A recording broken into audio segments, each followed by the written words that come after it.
বাপ আর মা, বাপ আর মা এই শব্দটা ছোট্ট, বাপ আর মা। ও সোনার ভাইরা আমার, আজ সমাজের দিকে তাকিয়ে দেখি বাপ আর মা বৃদ্ধ হয়ে গেলে সন্তানের কাছে যেন একটা বিরাট বোঝা হয়ে যায় না, যায় না, বোঝা হয়ে যায়। ইদানিং একটা জলসায় গেলাম, সামনে থেকে একটা বৃদ্ধ উঠে বলছিল, হুজুর সব মিলাদ তো করেন, একটু বাপ মা নিয়ে মিলাদ করুন হুজুর। আমি বললাম কেন? বলছে আমার ছেলের আমাকে ভাত দেয় না। বলুন কথাটা শুনতে কি খারাপ লাগে না, লাগে না? ও সোনার ভাইরা, বাপকে দেখার কেউ নাই, মাটাকে দেখার কেউ নাই। বৃদ্ধ হয়ে গেছেন, বাপটা বৃদ্ধ হয়ে গেছেন, মাটা বৃদ্ধা হয়ে গেলেন, দেখার মতো কেউ নাই, দেখার মতো কেউ নাই। আর সত্যি আমি আনন্দিত, 1 বছর নয়, 2 বছর নয়, বরং বহুদিন থেকে আব্বা মা বেঁচে থাকতে থাকতে এই জলসা কায়েম শুরু হয়ে গেল। বাপটা চলে গেল, মাটা চলে গেল, তাদের সবরসানির কথা সন্তান প্রতি বছর মনে রাখে না, রাখে না। অনেক হয়তো বলেন টাকা হয়েছে তাই দিচ্ছে, এতে টাকা লাগে ভাই? বাপ মার জন্য সবরসানির অনুষ্ঠান করতে গেলে টাকা লাগে? লাগে না, বহুভাবে হয়। অনেকের মনে নেই, অনেকের মনে নেই, ওই যে বাঁশবাগানে দিয়েছে আর সেখানে যাওয়ার লোক নেই। ও সোনার ভাইরা আমার, বাবাজির একটুখানি শোনে, সবে মাত্র বিয়ে হয়েছে, কয় বছর বিয়ে হলো, বিয়ের পরে ছেলের সঙ্গে মায়ের সঙ্গে বাপের সঙ্গে সম্পর্ক নষ্ট হলো। ভাইরা আমার, ছেলেটা মাকে মা বলে ডাকে না, বাপকে বাপ বলে ডাকে না, যখন কাউকে মা আর আব্বা বলে যখন ডাকে না, ভাইরা আমার কি হবে? ছেলে আলাদা হয়ে গেল। বিবি এসেছে, বলছি আমি তোমার আব্বা আমাকে টানতে পারবো না, কিচ্ছু করার নাই, আমি ওই শিক্ষা শিখে আসেনি, এত বছর আমি স্কুলে পড়াশোনা করেছি, তোমার আব্বা আমাকে আমি টানতে পারবো না। ভাইরা আমার আলাদা হয়ে গেল। কলিজার টুকরা একটা ছেলে মানুষের মতো মানুষ করবে বললো বটে, কিন্তু ছেলের সাথে বাপের কোনো সম্পর্ক নাই, মায়ের সম্পর্ক নাই। একদিন মাথা টুকরে টুকরে কাঁদে, স্বামীকে বলে, স্বামী গো, তোমার একমাত্র ছেলে আমাকে একটু যদি মা বলে ডাকতো, আমার কলিজা খানা ঠান্ডা হয়ে যেত। স্বামী গো, আমাকে একটু মা বলে ডাকে না। 1 বছর নয়, 2টি বছর নয়, 10টা বছর হয়ে গেল, আমার ছেলে আমাকে কোনোদিন একটু মা বলে ডাকলো না। ও সোনার ভাইরা, শোনে ভাইরা, মা ছেলে কি করলো? বাপের বিরুদ্ধে পঞ্চায়েত আপিল করলো, বাপের বিরুদ্ধে পঞ্চায়েত একটা চিঠি দিয়ে দিল, আমার বাপ আমার জমি থেকে বঞ্চিত করেছে। ভাইরা আমার, পঞ্চায়েতের মেম্বার ডাকলো ছেলেকে, ছেলে ভাইরা আমার নোটিশ দিয়ে দিল। মায়ের বাপের কাছে নোটিশ এসে গেল, বাপ নোটিশটা দেখে বলছো, বিবি তোমার ছেলে আমার বিরুদ্ধে পঞ্চায়েত আপিল করেছে, তুমি কি জানো? বলছে না তো, আমি জানি না। এই দেখো পঞ্চায়েতের মেম্বার 2 দিনের ভিতরে আমাকে হাজির দিতে বলেছে। বিবি তুমি তো বলেছিলে একটা ছেলে নেব, মানুষের মতো মানুষ তৈরি করবো। ও বিবি শোনো, তোমার ছেলে আজ আমার বিরুদ্ধে পঞ্চায়েত আপিল করেছে। ও ভাইরা আমার, এরপরে পঞ্চায়েতে চলে গেল, বাপ একদিকে, ছেলে একদিকে, পঞ্চায়েতের প্রধান মিডিলে বসে রইল, মেম্বার বসে রইল, বিচার হচ্ছে। বিচারের শেষ কথা, ও বুড়ো বাবাজি তোমার জমি কত? বলছে আমার 10 বিঘা জমি।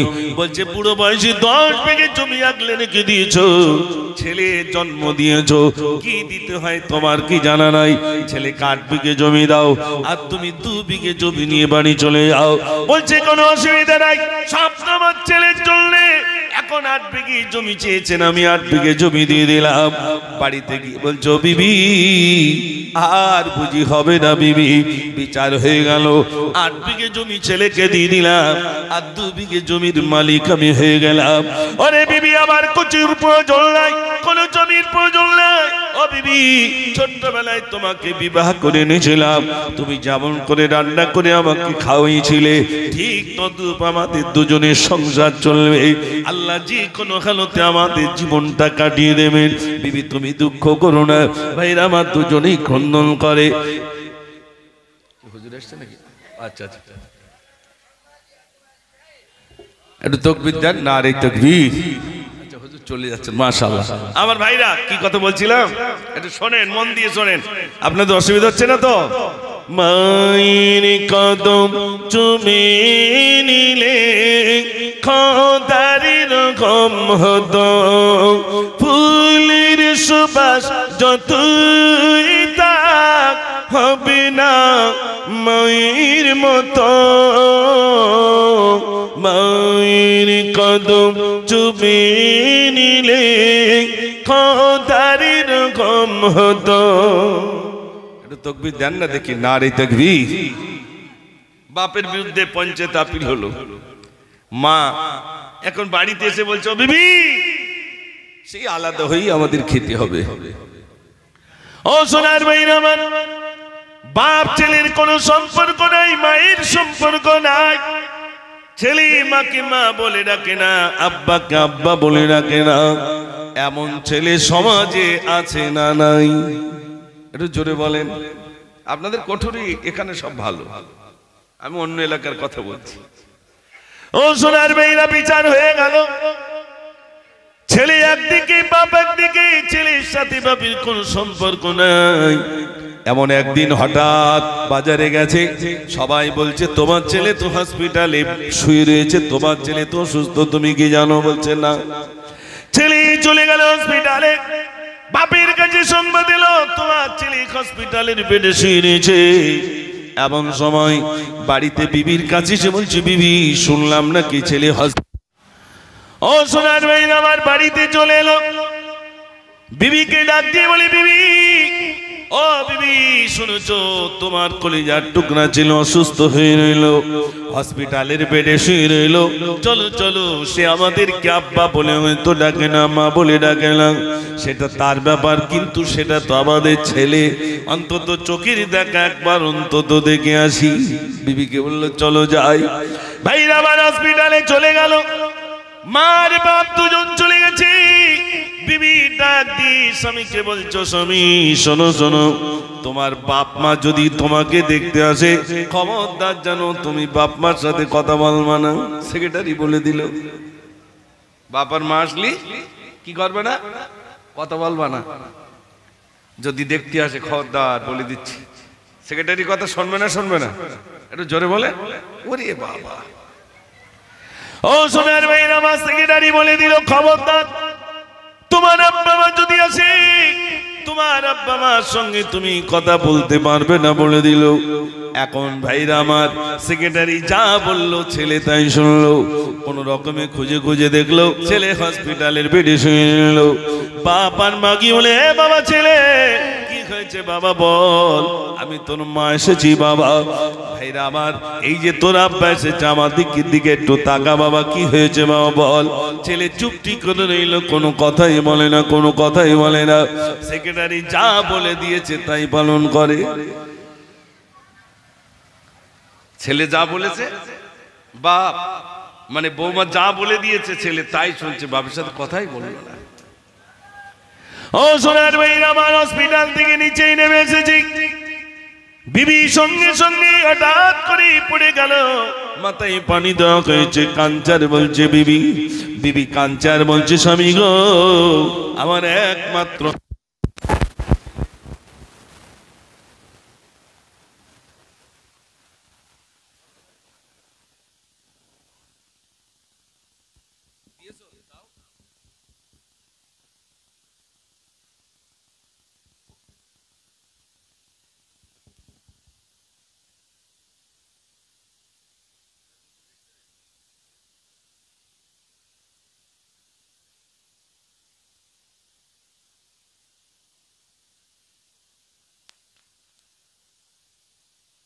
তকবীর দেন, নারে তাকবীর, জোরে দেন না সবাই, নারে তাকবীর। সিলসিলা হক মুজাদ্দিদুজ জামান ভাইজান হুজুর কিবলা, নারে তাকবীর। সিলসিলা হক পুরপুরা শহরি, নারে তাকবীর। اولاد মুজাদ্দিদুজ জামান, নারে তাকবীর। মাশাআল্লাহ মাশাআল্লাহ, কই দাও সাউন্ড দাও।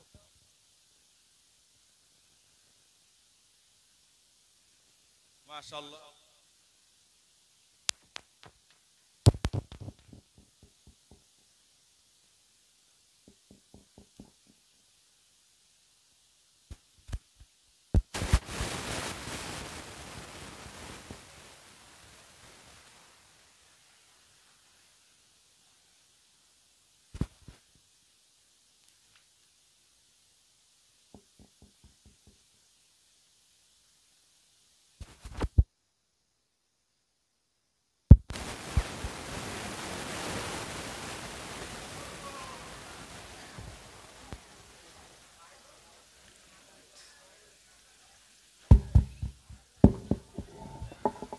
ভাই সবাই বসে যান, একটু তাকবীর সবাই দেন। নারে তাকবীর, নারে তাকবীর। সিলসিলা হক মুজাদ্দিদুজ জামান ভাইজান হুজুর কিবলা, নারে তাকবীর। মাশাআল্লাহ, আমরা সবাই আনন্দিত, হুজুর এসে গেছেন। আমি সকল ভাইদের কাছে অনুরোধ করছি, আপনারা সবাই বসুন, সবাই বসে যান, সবাই বসে যান, সবাই বসে যান। দুরূদ শরীফ পড়েন। আল্লাহুম্মা সাল্লি আলা, সবাই পড়েন। মাওলানা মুহাম্মদ ওয়া আলা আলি সাইয়্যিদিনা। একদিন তোমারি নাম মসজিদে হাবিলা তৈরি থেকো, তৈরি রেখো সুন্নতি আমল ইমান। একদিন তোমারি নাম মসজিদে হাবিলান। আল্লাহুম্মা সাল্লি আলা, সবাই পড়ে। মাওলানা মুহাম্মদ ওয়া আলা আলি সাইয়্যিদিনা সাল্লাল্লাহু আলাইহি ওয়াসাল্লাম। যে কথা বলছিলাম আপনাদের কাছে, আব্বা মা আমাদের অনেকেরই চলে গেছে, ঠিক কিনা ভাই? আমাদের অনেকেরই চলে গেছে, আর আমাদের অনেকের আব্বা মা রয়েছেন।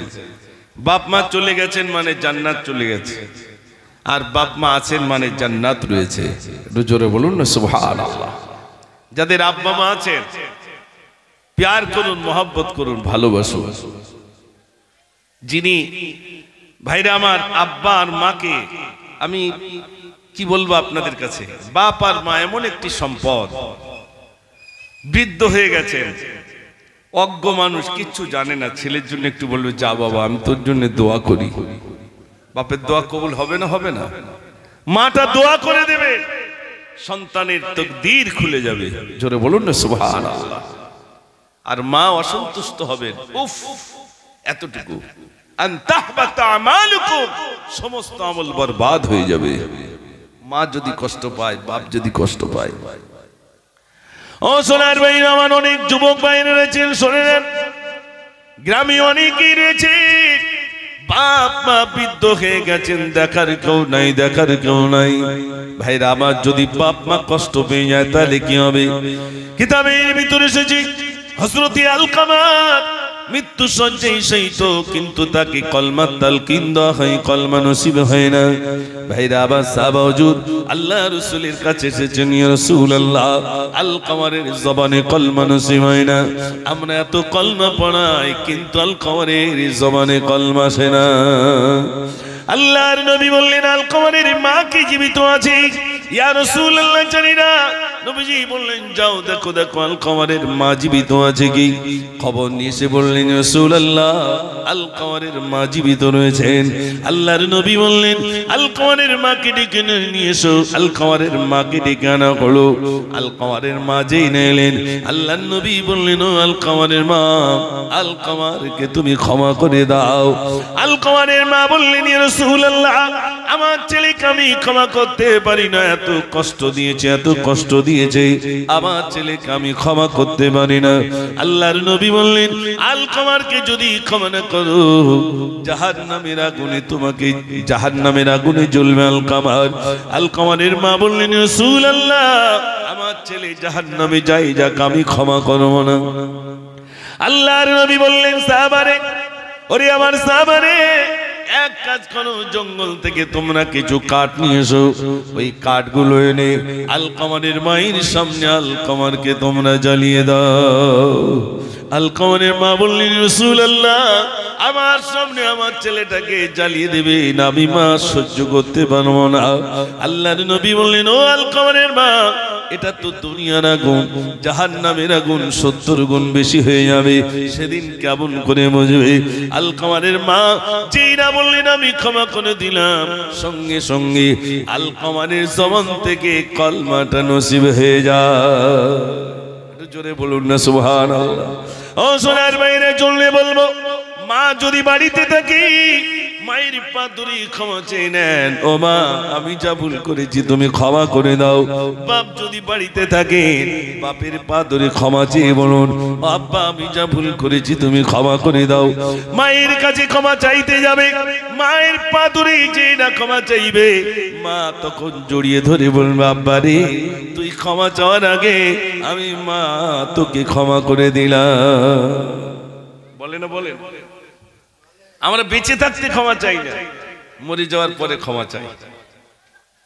মরে যাওয়ার পরে ক্ষমা চেয়ে লাভ হবে ভাই? একটু জোরে বলে না, বেঁচে থাকতে থাকতে ক্ষমা চাইতে হবে। ও সোনার ভাইরা, আমার মায়ের খেদমত করলে কত দূর পর্যন্ত চলে যাওয়া যায়। হাদিস পাকের ভিতরে এসেছে হযরত ওমর ফারুক রাদিয়াল্লাহু তাআলা গভীর রজনীতে অলিতে গলিতে ঘোরাফেরা করতেন। এমন একটা গলির ভিতরে গেলেন, গিয়ে দেখছেন মা আর মেয়ের ভিতরে কথোপকথন হচ্ছে। ভাইরা আমার, এমন একটা গলির ভিতরে গেলেন, দেখছেন একজন মহিলার গুনগুন গুনগুন করে কান্নার আওয়াজ আছে। হযরত ওমর ওই বাড়ির দ্বারে গিয়ে সালাম দিলেন, আসসালামু আলাইকুম। উত্তর চলেন, ওয়া আলাইকুমুস সালাম। হযরত ওমর ফারুক রাদিয়াল্লাহু তাআলা বলেন, মা গভীর রজনীতে এমন করে আপনি কাঁদছেন কেন মা বলুন? মহিলা বলেন, বাবা আমার কান্নার কারণ হলো আমার ছেলে নাই, আমার মেয়ে নাই, আমার বিবি নাই, আমার স্বামী নাই, আমার কেউ নাই বাবা, আমার সব চলে গেছে, ইন্তেকাল হয়ে গেছে। আমি শুধু আল্লাহর কাছে কাঁদি আর বলি, আল্লাহ কত মানুষের মৃত্যু হয়ে যায়, আমার মৃত্যুর কথা কি তোমার কাছে লেখা নাই? আমি ডুকরে ডুকরে কাঁদি আর বলি, আল্লাহ কত মানুষের মৃত্যু হয়ে যায়, আমার মৃত্যুর কথা কি তোমার কাছে লেখা নাই? আমি 1 বছর নয় 2 বছর নয় 80 বছর ধরে আল্লাহর কাছে কাঁদি আর বলি, আল্লাহ আমার মৃত্যুর কথা কি তোমার কাছে লেখা নাই? হযরত ওমর ফারুক রাদিয়াল্লাহু তাআলা বললেন, মা আর কাঁদবেন না, আর কাঁদবেন না মা, আমি আপনার সেবক হয়ে যাব, আমি আপনার খাদিমদার বেনে যাব, আমি আপনার সেবা করব। মহিলা বলেন, কে বাবা তুমি? তোমার পরিচয়টা বলো। হযরত ওমর বললেন, মা মনে করুন এটা আপনার একটা ছেলে। একটু জোরে বলুন না সুবহানাল্লাহ। ভাইরা আমার, হযরত ওমর ফারুক রাদিয়াল্লাহু তাআলা যেই না বললেন, মা মনে করুন এটা আপনার ছেলে, মহিলা ডুকরে ডুকরে কাঁদি আর বলে, বাবা আমার ছেলে নাই, কেউ নাই। আমি মা বলতে গিয়ে 1 বছর নয় 2 বছর নয়, আমি বহু বছর থেকে বঞ্চিত, আমার ছেলে নাই, মেয়ে নাই, কেউ নাই বাবা।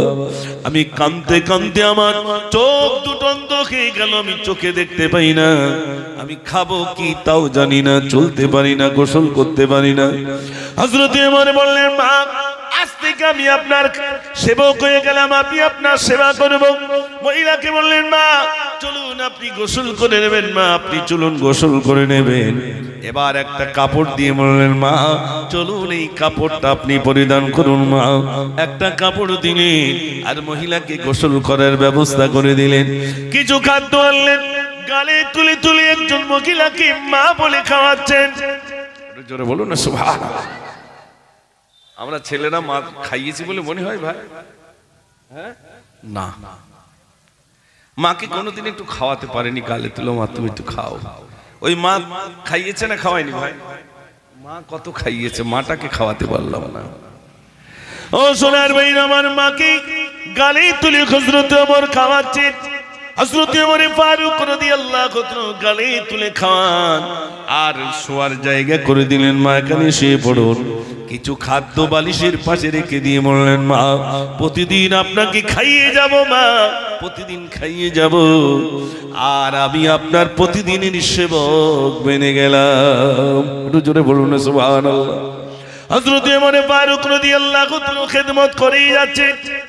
1 মাস পার হয়ে গেল, 2 মাস পার হয়ে গেল। এমন একদিন ওই মহিলাকে গোসল দেওয়ার জন্য এলেন, দেখছেন কে যেন মহিলাকে গোসল দিয়ে দিল, খাওয়ানোর ব্যবস্থা করে দিল, শোয়ার জায়গাটা সুন্দর করে দিলেন, আর গালে তুলে কে যেন খাইয়ে গেছেন। তিনি জিজ্ঞাসা করলেন, ও মা আপনাকে খেদমত করার জন্য কি আবার একজন এলো নাকি? মহিলা যেহেতু অন্ধ বললেন, বাবা তুমি তো এসেছিলে। হযরত ওমর অবাক হয়ে গেলেন, হযরত ওমর ফারুক রাদিয়াল্লাহু তাআলা চিন্তিত, আরে এই মহিলার খেদমত করি আমি, আবার কে খেদমত করার জন্য এলো, আমাকে দেখা লাগবে। তিনি কি করলেন ও সোনার ভাইরা, তিনি এবার কি করলেন, একটা নির্জন জায়গায় নিজেকে লুকিয়ে রাখলেন। কি ওই মহিলাকে খেদমত করতে আসেন আমি দেখব। হঠাৎ দেখছেন এক ব্যক্তি এলেন, হযরত ওমর ফারুক রাদিয়াল্লাহু তাআলা দেখছেন ওই মানুষটা খাওয়াচ্ছেন, ওই মহিলাকে গোসল দিয়ে দিলেন, সুন্দর বিছানার ব্যবস্থাটা করে দিলেন। হযরত ওমর ফারুক রাদিয়াল্লাহু তাআলা তাকিয়ে রইলেন কখন ওই মানুষটা আসবে, আর আমি তাকে একটু দুই হাত দিয়ে তাকে আমি ঘেরাও করব। ভাইরা আমার, ওই মানুষটা যেই না ফিরে আসেন, হযরত ওমর ফারুক রাদিয়াল্লাহু তাআলা দুটো হাত লম্বা করে বলছে, দাঁড়িয়ে যান, দাঁড়িয়ে যান, দাঁড়িয়ে যান। এই মহিলার খেদমত করছিলাম আমি, আবার আপনি কিসের জন্য এলেন বলুন? ওনাকে তো আমি মা করে নিলাম, আমার মাকে আমি সেবা করছিলাম, আপনি আবার কিসের জন্য এলেন বলুন? তিনি বললেন, ওমর, তুমি যদি এই মাকে খেদমত করে জান্নাতের টিকিট সংগ্রহ করতে পারো, বলো বলো বলো বলো, আমি আবু বকর এই মহিলার খেদমত করে আমি কি জান্নাতের টিকিট সংগ্রহ করতে পারি না? একটু জোরে বলুন না সুবহানাল্লাহ। বেঁচে থাকতে দেখতে হবে না, হবে না ভাই, বেঁচে থাকতে থাকতে মা বাপকে দেখতে হবে। মরে যাওয়ার পরে ইন্তেকাল হয়ে গেছে, আমাদের দেখবেন অনেকেই বলে চার দোকানে কি গল্প করে, বাপের কাজটা কমপ্লিট করে ফেলিস।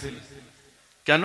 ওই 4 দিনের দিন একটু লোকজন খাইয়েছে, আর একটা ছোটখাটো করে কলমাকানি করে দিয়ে বলছে বাপের কাজ কমপ্লিট করেছি।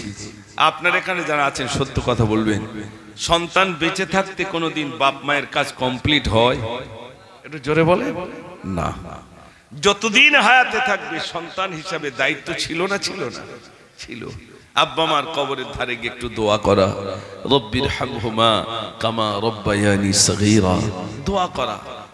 কিচ্ছু না জানি, কোরআন শরীফের অন্তত কয়েকটা সূরা, সূরা ইখলাস তেলাওয়াত করুন, ওই যেটা কুলুস সূরা বলি, সূরা ফাতিহা কয়েকবার তেলাওয়াত করুন, কয়েকবার দরুদ শরীফ পড়ুন, পড়ে আপনি দোয়া করুন।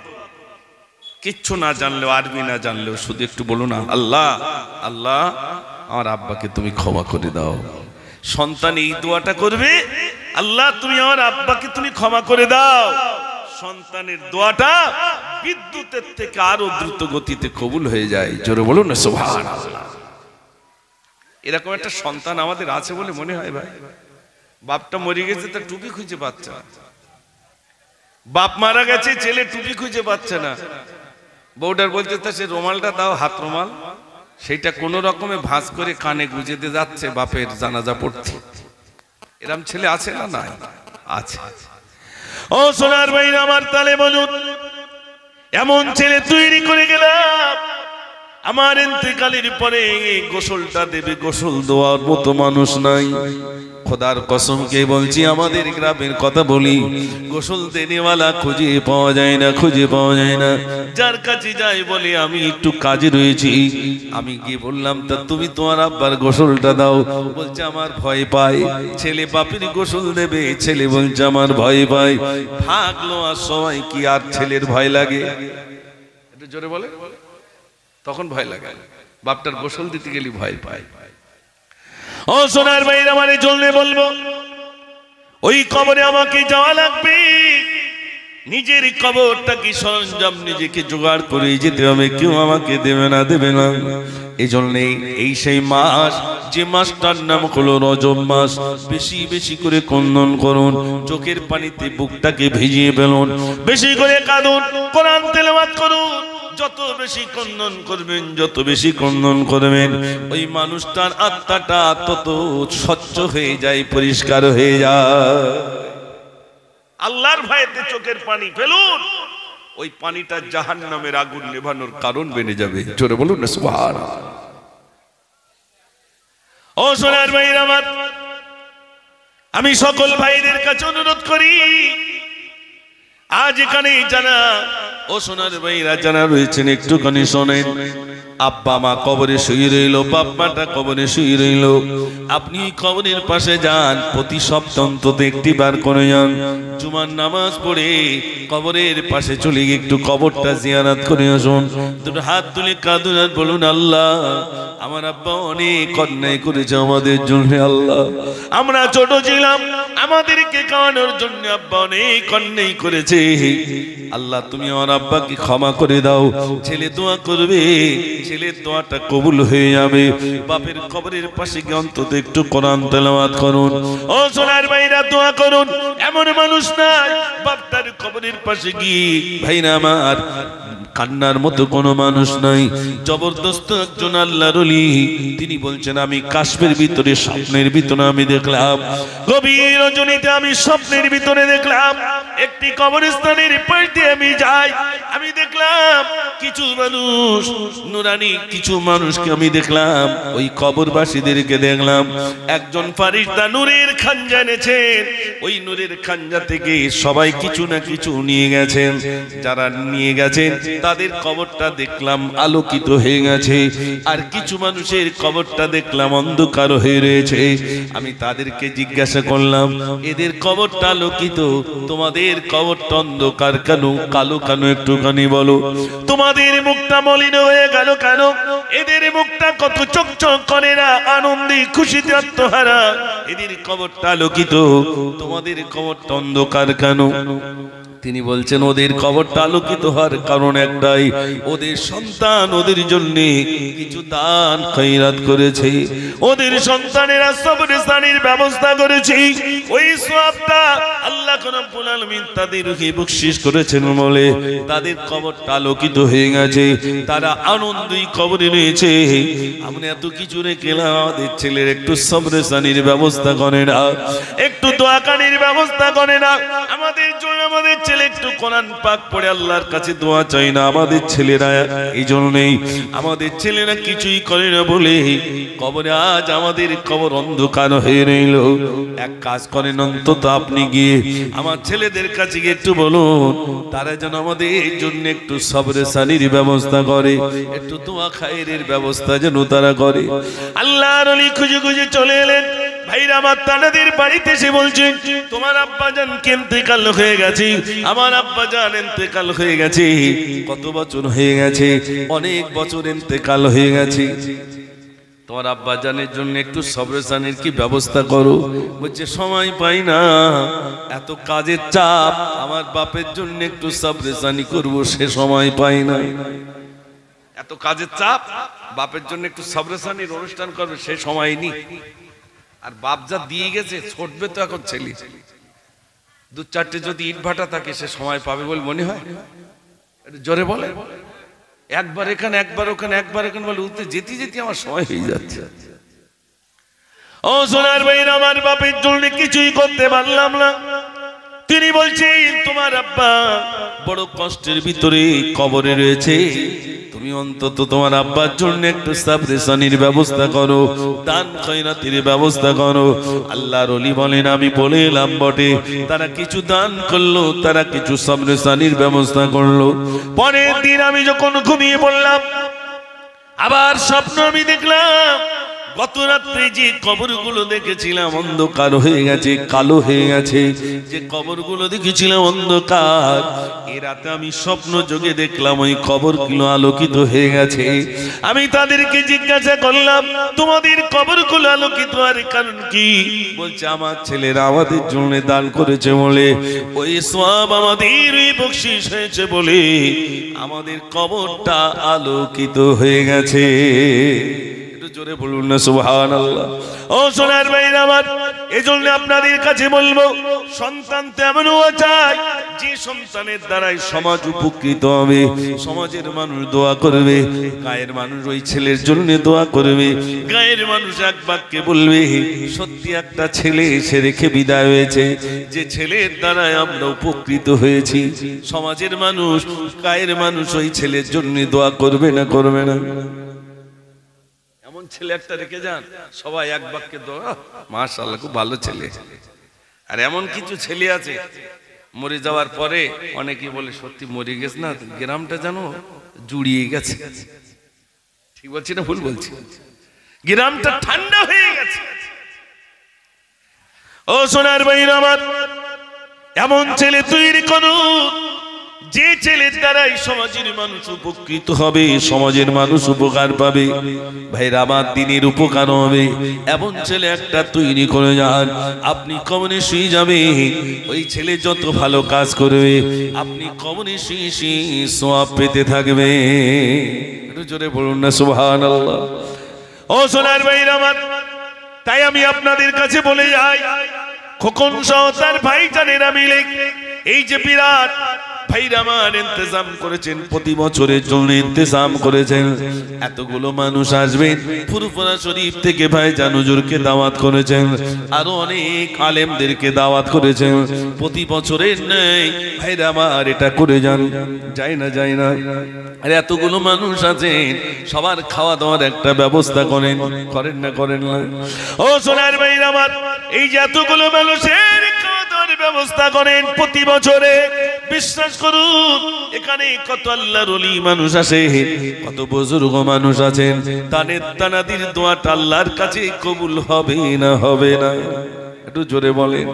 এই জন্য আল্লাহ তাকেই বরকত দিচ্ছে না দিচ্ছে না?